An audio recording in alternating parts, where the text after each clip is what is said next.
Meus amigos, vamos acompanhar aí uma entrevista sensacional aí.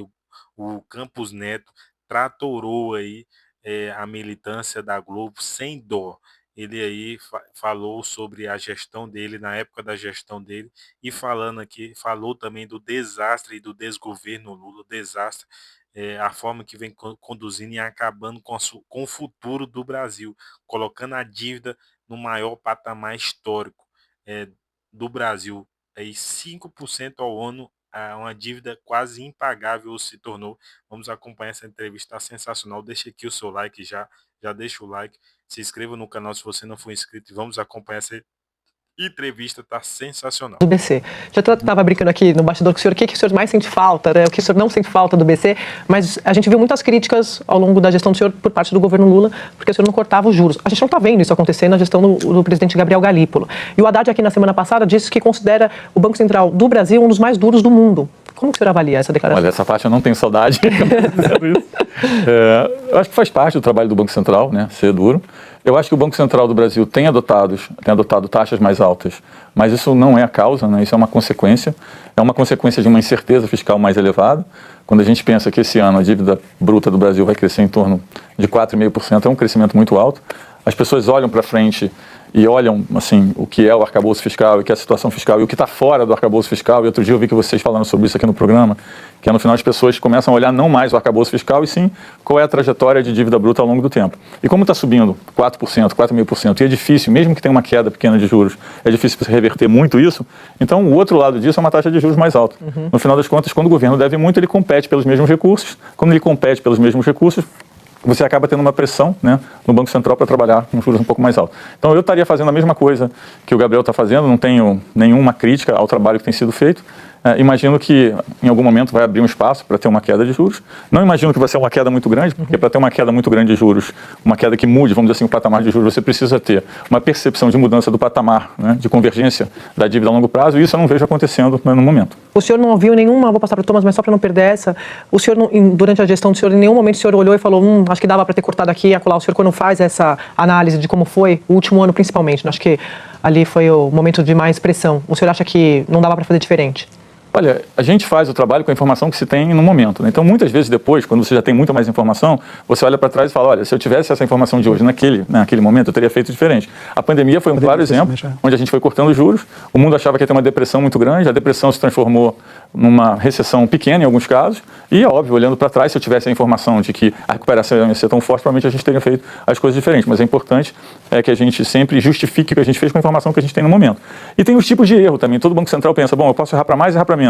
Tem momentos que se você errar, né, do lado errado, a consequência é muito pior. Então a gente está entrando numa pandemia, você cai os juros, se você cair um pouco demais os juros, você depois volta a subir. Se você não caiu o suficiente e a gente entrar numa depressão muito grande, é muito mais difícil de consertar depois. Então em cada momento no tempo, né, o banqueiro central olha bem cá, ele pensa assim, quais são os dois tipos de erros que eu posso cometer? O que é menos danoso para a sociedade no médio prazo? Isso também é levado em consideração.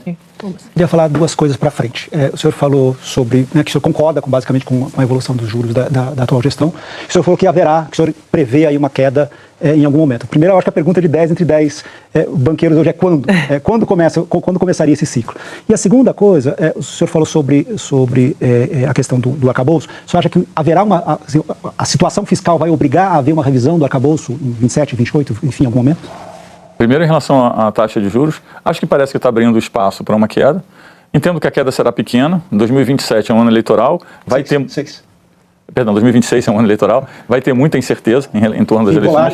E aí, com uma volatilidade muito grande, fica muito mais difícil você fazer um movimento, vamos dizer assim, de queda de juros mais prolongado. Acho que a gente olha os dados de inflação e atividade, parece que em algum momento pode abrir espaço para uma queda pequena, mas acho que isso não vai mudar a trajetória da dívida brasileira. O que vai mudar a trajetória da dívida brasileira é a gente pensar que a gente deu um choque, vamos dizer assim, de credibilidade que fez com que a curva longa caia muito, abre espaço para você fazer uma queda, né, vamos dizer assim, mais acentuada de juros, e é isso que vai fazer com que essa máquina, né, da economia comece a girar sozinha, né, mais no eixo privado.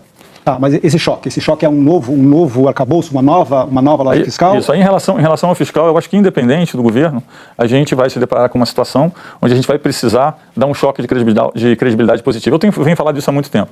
A questão é qual é o ponto que vai obrigar, qual é a razão que vai obrigar você a fazer esse choque de credibilidade positiva.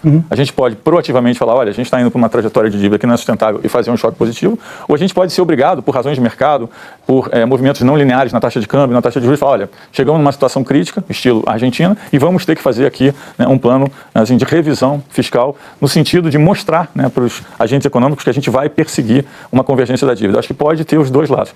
Em economia, quanto mais proativo você é, ou seja, mais cedo você faz, menor é o custo para a sociedade. Então eu espero que seja feito o mais rápido possível, mas não tem como o país viver com uma dívida bruta que cresce 4,5%, 5% ao ano. E quando do corte de juros?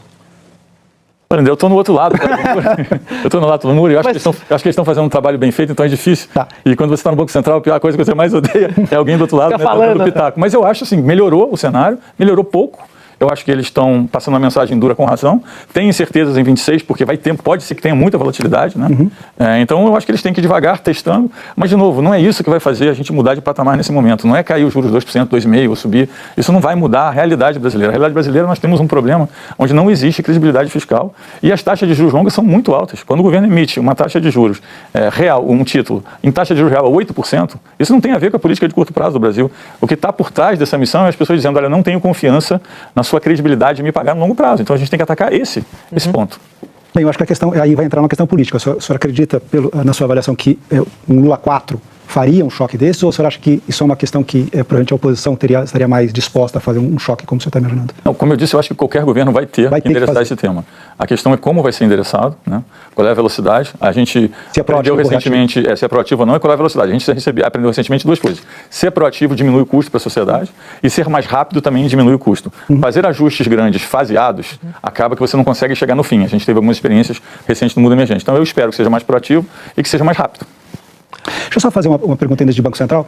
Nas próximas semanas, provavelmente vão ser anunciados os 2 diretores aí no lugar do Renato e do Diogo, aí concluindo, né, todo o processo entre os diretores que eram indicados na sua gestão, os diretores que agora são todos indicados, enfim, pelo governo Lula. Qual que é a sua avaliação dessa transição? Olha, a minha avaliação é que a transição no Banco Central tem sido feita com muito... vamos dizer assim, com muito ganho institucional. Né? Então foi uma transição muito suave, a minha transição para o Gabriel foi muito suave, eu via muitas críticas, mas eu acho que uma coisa que não dá para criticar é a forma como a gente fez a transição. Em algum momento eu falei, Gabriel, você vai ser o próximo, na próxima reunião do Copom você já é basicamente presidente, é importante que a sua decisão tenha mais força. Eu vi a entrevista do senhor com o presidente do Banco Central no site do Banco Central, eles fizeram uma série, né? E a única discordância que vocês têm é LeBron ou Michael Jordan, né? Teve isso? Eu assisti todas, tem todos os banqueiros centrais, é bem legal, bem interessante. É verdade, teve esse ponto. Acho que foi um ponto ali de descontração que o Gabriel mencionou isso. Mas acho que a gente fez uma transição muito suave. Uma das coisas que eu via na transição de governos, aquela coisa de um ministro não estar para a posse do outro, eu acho super ruim. Eu acho que o Brasil e a institucionalidade tem que vir na frente, né, da pessoa. Então eu sempre falei, olha, vamos fazer uma transição suave. A gente pode pensar igual, diferente. No caso do Gabriel, a gente até tem muito mais semelhanças do que diferenças. A gente trabalhou bem junto. Os diretores também trabalharam bem junto, tiveram novos diretores. É óbvio, às vezes a pessoa vem e tem uma opinião um pouco diferente, mas faz parte do debate. Sim. Eu acho que dentro do campo técnico, querendo debater, né, saindo da esfera política, da polarização, eu acho que é justo. A gente vai ter um Banco Central que vai caminhar, às vezes, com um pensamento um pouco diferente, dependendo da composição, mas acho que no final é importante entender que o Banco Central está ali, tem uma meta de estabilidade financeira, tem uma meta de estabilidade de preço, tem um objetivo recente de gerar, né, essa inovação, bancarização, incluir pessoas. Eu acho que isso tudo está sendo atingido, né, nessa transição de forma muito suave. Ana Flor em Brasília tem pergunta. Todo mundo tem pergunta para o senhor aqui hoje. Ana Flor em Brasília. Presidente, obrigado pela entrevista, bem-vindo aqui.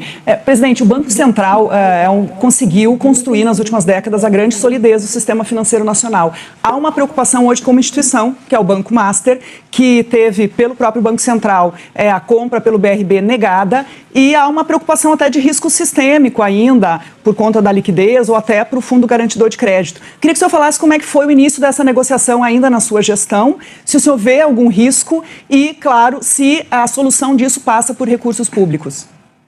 Olha, é difícil falar desse tema, porque como é um tema que ainda está aberto, né, ainda não foi resolvido, a gente tem uma regra lá no Banco Central que a gente não fala muito. Mas o tema da negociação com o BRB, eu fiquei sabendo pelos jornais, eu não sabia, até a minha saída do Banco Central isso nunca tinha sido ventilado, eu fiquei sabendo depois. Acho que gerar risco sistema também, acho que tem hoje um consenso grande que não tem risco sistêmico, tem um risco sim de imagem, é preciso preservar o sistema, o Banco Central tem feito uma análise correta sobre o tema. Eu não tenho me deparado muito nos detalhes em relação ao que está acontecendo, o que foi separado do banco, o que foi vendido, mesmo porque eu estou de fora, mas eu acho que o Banco Central tem feito um trabalho técnico, tem analisado de forma muito criteriosa e tem muita confiança nas pessoas que estão lá fazendo esse trabalho. Otávio. Presidente, boa tarde, Otávio Guedes. Antes de mais nada, lembrar que o senhor continua no SPC no Serasa, porque está devendo o livro das frases do seu avô, que era um grande frasista, prometeu isso aqui no último programa e não andou. Mas vamos lá. Verdade, mas eu vou mandar. É que tem um livro pequeno e o grande. Acho que o que todo mundo está usando agora é um pequenininho que tem as frases. Mas vou mandar, tem razão. Então vamos lá. O senhor tem a visão de que o futuro governo, seja ele qual for, vai ter que fazer um choque fiscal. Ao mesmo tempo, defende uma alíquota ali mínima de 17,5% para instituições financeiras. Não deveria ser mais, já que o país precisa de choque fiscal? Essa é uma pergunta. Lembrando que o senhor agora está trabalhando nesse setor das fintechs. A própria FEBRABAN diz que as fintechs são privilegiadas. Por quê? Porque dizem que as fintechs dão pouco crédito e o pouco crédito que dão em relação aos grandes bancos cobram taxas elevadas. Aí diz a FEBRABAN, bastando ver que 95% das carteiras das fintechs está concentrada em cartão e crédito pessoal, linhas mais caras para quem toma. Ou seja, a FEBRABAN diz que vocês são beneficiados, o setor, né, é beneficiado com impostos baixos, com desregulamentação e só atuam no filé. Não fazem, por exemplo, não investem em financiamento imobiliário para veículos de crédito do agronegócio ou empresarial. Quais os números que o senhor teria para rebater isso? Olha, eu acho que essa é uma versão bastante fantasiosa, né? Se a gente pensar o que o Banco Central tem feito, o que o Brasil tem atingido nos últimos anos, o que a gente gerou foi um aumento de número de contas de 80 milhões para 160 milhões nos últimos 5 anos. A gente gerou uma bancarização de aproximadamente 50 milhões de pessoas. Em termos de pessoa jurídica, foi de 3,5 milhões para 14 milhões. E quando a gente olha o que as fintechs representaram nesse movimento de bancarização, tem uma representação muito grande. O próprio banco onde eu trabalho, dos 50 milhões que foram bancarizados, 28 milhões estão nesse banco, né?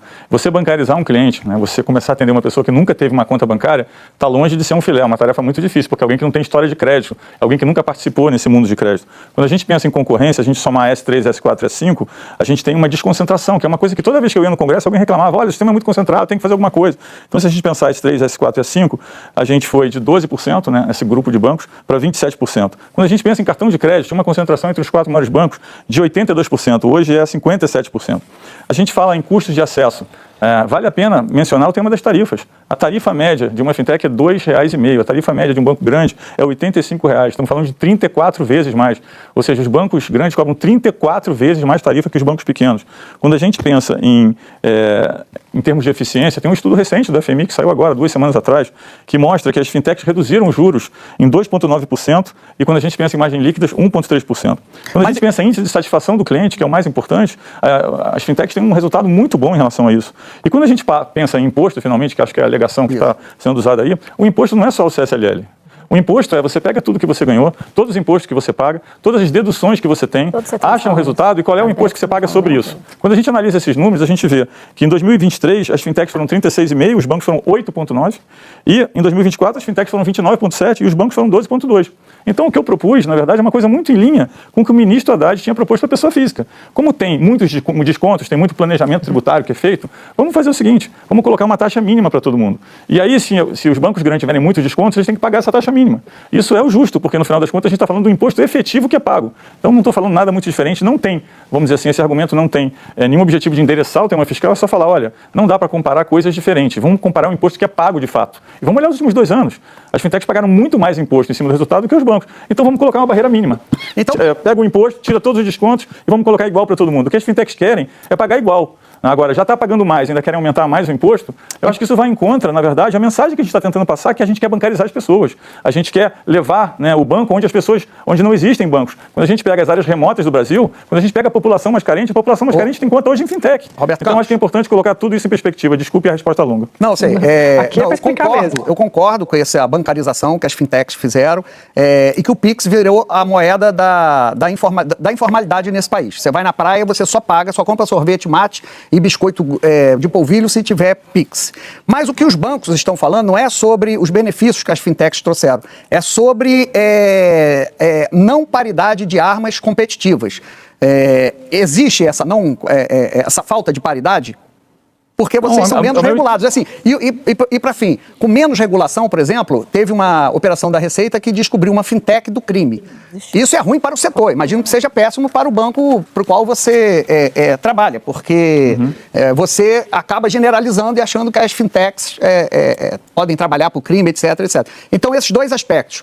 há paridade de armas na briga com grandes bancos? E a segunda questão, como evitar que as fintechs possam trabalhar para o crime organizado? Olha, eu acho que primeiro, vamos para a segunda pergunta, que eu acho que a gente está cometendo uma generalização, às vezes acontece, mas acho que é importante explicar. Né? Quando a gente pega, por exemplo, a Operação Carbono Oculto, foram 42 empresas, 4 são fintechs de 42. Então não é que é um problema das fintechs, é um problema do sistema financeiro, é um problema que o crime organizado conseguiu se instalar dentro dos bancos, vamos dizer assim, dos agentes financeiros, então é um problema que precisa ser combatido, mas não é um problema específico das fintechs. A gente tem 1.728 fintechs no Brasil, a gente tem problema com muito poucas fintechs. Em relação à primeira pergunta, que tem um tratamento, vamos dizer assim, que não está, vamos dizer assim, igual, eu discordo. Eu acho que a coisa mais difícil que tem é você bancarizar quem não é bancarizado. Porque a intermediação financeira ela é feita baseada em informação. Se eu tenho mais informação sobre você, eu tenho uma capacidade de precificar o seu crédito. O que as fintechs estão fazendo através de um grande esforço de tecnologia é dar empréstimo para quem nunca teve, dar cartão de crédito para quem nunca teve. 29 milhões de pessoas que têm cartão de crédito no Nubank nunca tiveram cartão de crédito antes. Então, dizer que isso é mais fácil do que fazer um financiamento imobiliário para um cliente que você já conhece, nenhuma pessoa no mundo vai concordar com isso, porque a gente está desbravando um mar onde não existe informação. Então, as fintechs fazem muito esse serviço. Por exemplo, você mencionou o Pix. Quem é o número 1 de Pix hoje? É uma fintech. Quem é o número 1 do Open Finance? É uma fintech. Então, é importante entender que essa agenda que a gente montou ao longo dos tempos, que é uma agenda de inclusão com sustentabilidade, está muito dentro das fintechs. E as fintechs, não é que elas cresceram de forma desordenada, elas ainda são uma minoria absoluta no sistema financeiro brasileiro. E todas as vezes que eu ia ao Congresso, existia uma reclamação em relação à concentração. A gente fez um plano exatamente para diminuir a concentração. Né? E a gente está vendo uma diminuição de concentração com eficiência, com bancarização e com lucratividade. Então, acho que é importante mencionar isso. Deixa eu dar peraí, Thomas, só um minuto. Só porque o senhor falou do tamanho dos impostos pagos, e nessa matéria da Folha de hoje, só para contextualizar para o assinante, o senhor me corrija se eu estiver errada, o que o senhor está tentando explicar, pelo que eu entendi, é que, na visão do senhor, o setor já paga mais imposto que os grandes bancos, porque, segundo o levantamento dessa associação que reúne representantes do setor, como o Nubank, a soma da CSLL e do imposto de renda da pessoa jurídica pagos pelas maiores fintechs é de 29,7% contra 12,12% pagos pelos grandes bancos em 24, é isso? Isso, exato. Só para entender qual que é a proposta que o senhor está apresentando. Vamos pegar um exemplo de pessoa física. Deixa eu só completar a questão prática. O governo deve enviar um PL, um projeto de lei, aumentando a CSL de novo, né, recuperando aquela medida provisória, aumentando a CSL para as fintechs. A sua ideia é colocar essa proposta para o Congresso, quer dizer, de alguma forma, isso ser discutido agora, junto com esse projeto da CSLL? Olha, sem falar de projetos, porque eu não tenho capacidade de fazer projetos. Mas o senhor conhece várias pessoas em Brasília? Conheço, a gente pode propor, tem uma associação que é exata, mas eu estou querendo dizer o seguinte, a gente está cobrando mais imposto de um grupo que já paga mais imposto. Então, entendi. Não, o seu argumento está claro. Então, vamos pensar a pessoa física, que foi uma regra que foi feita pelo governo, que era o mínimo dos 10%. Vou imaginar que você não tem renda de salário, você tem renda de investimento e que você compra tudo título isento, ou seja, os seus títulos não têm, vamos dizer assim, imposto porque são títulos isentos. Uma outra pessoa compra títulos que não são isentos, que já recebe. No final, se você não pagou nada, você tem que ir para o mínimo de 10%. Isso foi uma regra sugerida pelo governo. Agora vamos para o mundo financeiro, para o mundo bancário. Da mesma forma que no mundo pessoa física acontece isso, no mundo empresarial também acontece. Então, você tem um planejamento tributário, você tem um imposto que você paga, no caso tem alguns impostos que o setor financeiro paga, e tem os descontos. Você tem crédito tributário, que pode ter sido gerado porque você comprou um banco no passado, porque teve um descasamento de regra contábil, tem JCP, quando você tem mais capital. Então, assim, tem muitos descontos. Então, no final, o que importa não é uma alíquota de imposto, é o quanto que você pagou de imposto efetivo. Ou seja, eu tive um lucro de X, quanto que eu paguei de imposto? Depois de todos os descontos. O que eu estou dizendo é que os bancos grandes têm formas de fazer descontos que os pequenos não têm. Então, não é justo falar da CSL. Vamos falar do que de fato foi pago. E o 17,5 foi uma sugestão. Isso pode ser debatido. Inclusive, se fosse aplicado isso, o governo ia arrecadar mais do que a sugestão de taxar as fintechs, que é arrecadar 1,8 bi. Então, não é aqui um tema de arrecadar mais ou arrecadar menos. É um tema de explicar o que são as fintechs, o que eles fizeram e de gerar justiça. Porque eu acho que é importante falar sobre o que de fato é feito e o que de fato foi pago efetivamente. Malu. Presidente, boa tarde. Eu queria continuar nesse campo das fintechs, porque o senhor hoje é vice-presidente do Nubank, que é a maior fintech que